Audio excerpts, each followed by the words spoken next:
Canada has a long and proud military history because past generations were willing to sacrifice in blood and treasure to protect Canada and our allies when the moment was critical and the cause was just.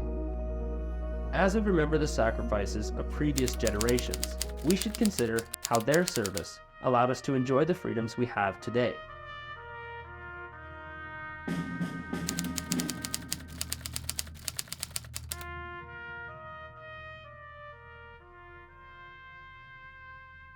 Some served, even despite restrictions on their own rights. Indigenous Canadians, for example, many of whom weren't allowed to vote until 1960. Yet everyone who signed up served because they believed in a brighter, fairer future for all Canadians.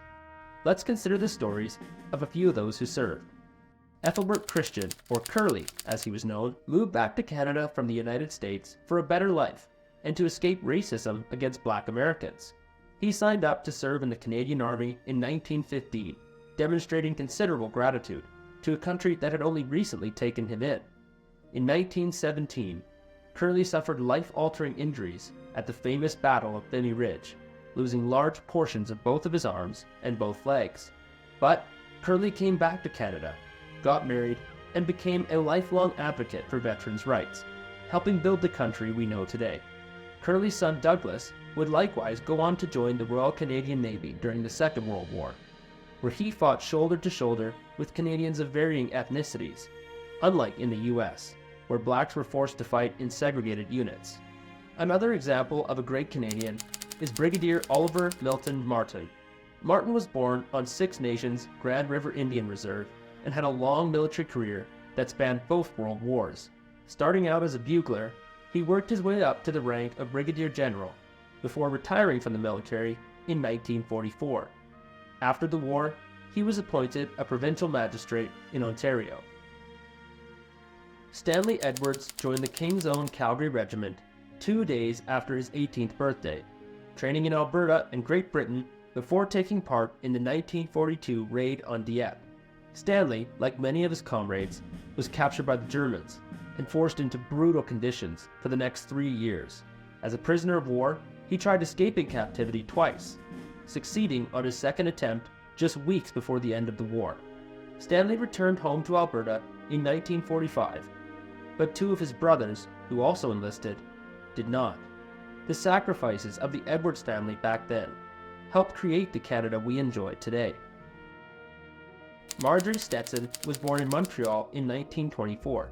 At just age 18, she joined the Canadian Women's Army Corps and became highly skilled at sending and receiving Morse code. She became a member of the Special Wireless Service and used her skills to transcribe Japanese code on the West Coast. Her job was top secret, and Marjorie took her country's confidentiality seriously. Decades later, she said that even her husband, who passed away in 2012, always just assumed she was an office clerk. George Chow joined the Canadian Army as a gunner in Victoria at 18 years old. Not long afterward, George shipped out to England, where he helped shoot down the first German plane on English soil. England was also where George met his wife, who he married prior to landing on the beaches of Normandy in 1944. After the war, George returned to Canada and later joined the Army Reserve. He retired from military life in 1963 with numerous decorations for his service, later receiving both the Queen's Diamond Jubilee Medal and the French government's Legion of Honor Medal.